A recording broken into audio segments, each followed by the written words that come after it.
Good morning students, welcome back to computer applications classes of class 10. Today we are going to learn some more HTML tags for HTML forms, and let us see.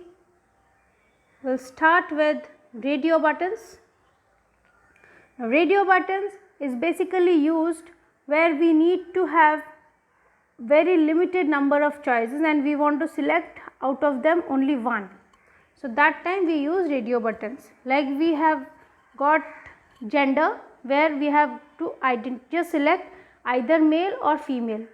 Both we cannot select. For that case we will be using radio buttons. So for radio buttons, input tag is used wherein the type will be radio. So let us see an example. Input type equal to radio, ID is equal to male,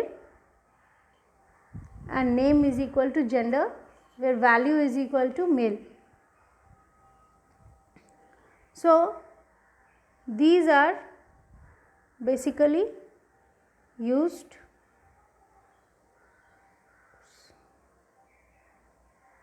You can just remove these lines if you do not want to give this label. I'll explain later on. Without this also it can work.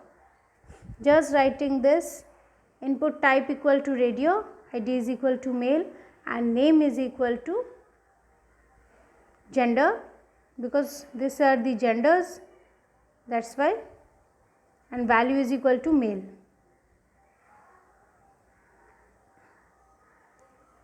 So when you will run this code, you will get this web page. So whichever you want to select, either you click on male, so you will get male radio button active and rest will not. Again when you will click on female, male will be deactive and female will be selected. Now moving to next, we have got checkbox. Now checkbox are used to select multiple options. Like in radio button we are using to select it for single option, but checkbox can be used for selecting multiple options and they can be checked or unchecked by default. Okay, so we can use checkboxes for hobbies, interest, terms and conditions, agreements. So you need to specify a word that describes a group of checkboxes, and this is done by using name attribute. And then you need to specify a word that describes each checkbox, that is value attribute, and when you need to specify the text to appear beside each box, that is on your web page. So let us see how we are going to work. Since I want to have which sports do you like on the top, so I have written which sports do you like. Then I want to get the options on the next line, so I have used BR tag. Then the checkbox has started for cricket. So we have written input type equal to checkbox, name equal to sports, value equal to cricket, and then we have to write cricket after closing that tag. Similarly, just if you want to compare it with radio button, what you have to just change, just in place of checkbox you need to write radio. Okay, I'll just show you over here, radio, type equal to radio. This is the basic difference. Rest is not that important, but the type is important. Type is only the different thing, rest is same. So you have to write, for radio button you will write type equal to radio and then name equal to sports, value equal to cricket. And if you want to have checkbox, then you will write type equal to checkbox, name equal to sports, value equal to cricket, and then you have to mention whatever you want to display as cricket, football and basketball. So like this we have got 3 input tags. So when you will run this whole code, you will get this web page. Since we have given bg color equal to red, orange, so we have got an orange background color. Moving to next, if you want to have checkbox disabled, like it will not allow you to check, so checkbox can be disabled, which will make that checkbox cannot be checked or cannot be unchecked. Whatever it is there, it will be there that way. So disabled attribute is used. Let us see an example. So if we want that, we do not want the next person to be able to click on this, so we will write input type equal to checkbox disabled and then close the tag. Like here you used to write input type equal to checkbox, name equal to sports, value equal to basketball, like this. But over here, while disabling, we can just have input type equal to checkbox disabled. You do not have to specify the name and value, and then just write I agree, because I want to have I agree after that disabled checkbox. So I hope this is clear to all of you. Next, if we want to have the checkbox by default checked, then we will be using checked attribute. Let us see the example.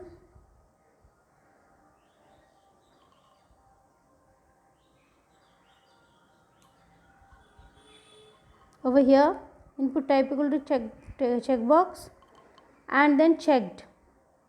Then I'll get I agree as checked. But if we say input type equal to checkbox disabled checked, so if we say disabled checked means it will be checked and no one can change the value. But if it is already checked and it's not disabled, then if you want to uncheck it on the web browser, you can uncheck it. But this one, when we are saying only disabled checked, this one disabled checked, then that moment what will happen? You cannot change the checked status of the checkbox. I hope this is clear to all of you. Now, how we can create a drop down list? What is a drop down list?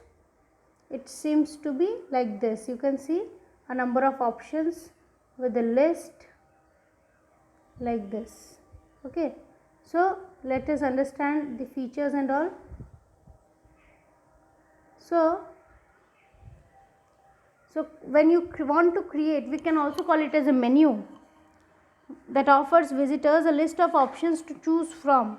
Normally menus are used for displaying list of products, states, age groups. So while creating menu, you need to specify some information, like you need to specify a word that describes a menu, and that will be used for name attribute. You need to specify that describes the content, that is done with the help of value attribute, and rest we have to specify the text that you want to have on each menu option on the web page. So the select or select drop down is used to fetch single multiple options in drop down list. So the select tag is important and these options are fixed, thus you can choose only given options, and to select city, country, date, month, year, this select drop down is very much useful. Let us see the code.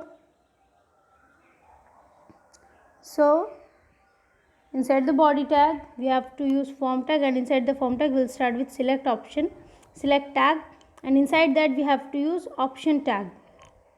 So where we have written option select disabled, so this selected disabled is again an attribute that will make sure that that particular option cannot be selected. Then we will write option like we used to have OL and DL, and then under OL we used to write LI. In the same way over here, option New York close option. So how many options you have? You want to have those many option tags you will use, and then close the select tag, close the form tag, close the body tag, close the HTML tag. Just run it, you will get this page. I hope this is clear to all of you.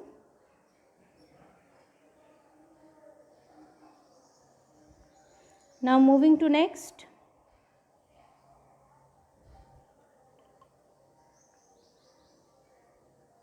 How to work with opt group.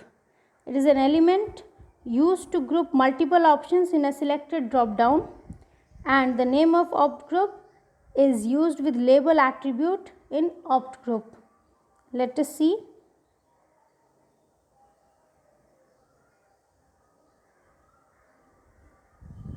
So we'll start with select, option, selected, disabled, select. So the way we have done in the previous code, and then we'll start with like this one is an extra one, opt group, label equal to metros. So this will be having one category like metros, this one, and others. So to have categories means to group a particular number of options under some head in the drop down list itself. So for that we will be having opt group label equal to metros. So that will be like this one. Okay, and then again, so under opt group, whatever options you want to have, you will have with the help of option tag like New Delhi, Metro, Kolkata, Mumbai, Chennai. Then close the opt group. Again start with opt group label equal to others, and then options Noida, Gurgaon, then Faridabad, Ghaziabad, and then close the opt group.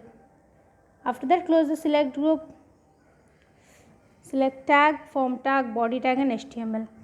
I hope you are getting it.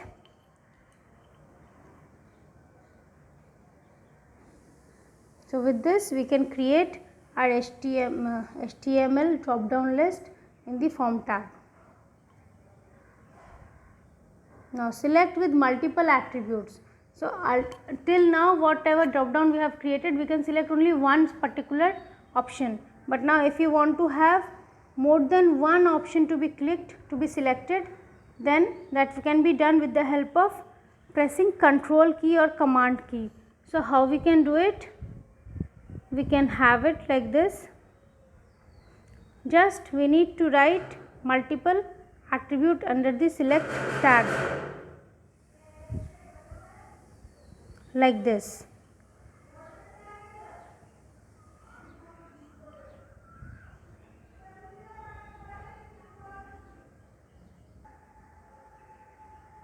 So moving to label element. Now label tag is actually used with any of the tags. Its basic work is to make sure that the screen reader or the users of that particular web page can use it with a very convenient way. Like if you want to select a particular tag, suppose this radio button you want to select of mail, but since it is very minute, you cannot click directly on that radio button, that small dot. Then if you want to click on mail, then also the radio button will be clicked. So for this portion we need to have the label command or label tag. Okay. So this is the basic significance of label element, which helps the user to have difficulty or to remove their difficulty in clicking very small regions. Now, so for that label attribute, label tag, we have for attribute to be used in the label tag and the ID attribute to be used in the input tag. So whatever value we will be having in the label tag for attribute, that will be same for ID attribute in the input tag. So you have to keep it in mind so that the alignment or the binding is going to be very good. So let us see the example. So we have taken two radio buttons, as you can see on the web page. What we will do, we will have first starting with the label tag like this, label for equal to male, and then we'll write male, and then input type equal to radio, name equal to gender, ID equal to male. So you can see over here for equal to male and ID equal to male. This one is actually helping you to bind where value is equal to male. Again in the next line, label for equal to female, female we have written, and then input type equal to radio, name equal to gender, ID equal to female, and value equal to female. I hope this is clear to all of you. Whenever you will run this program, this code, you will get this page, this web page, wherein even if you click on the female, the radio button nearby the female will be selected. So with this, we are ending our session today. I hope this is clear to all of you. These tags are very important. Please practice, try number of web pages creating with the help of these HTML form tags. Thank you for the session.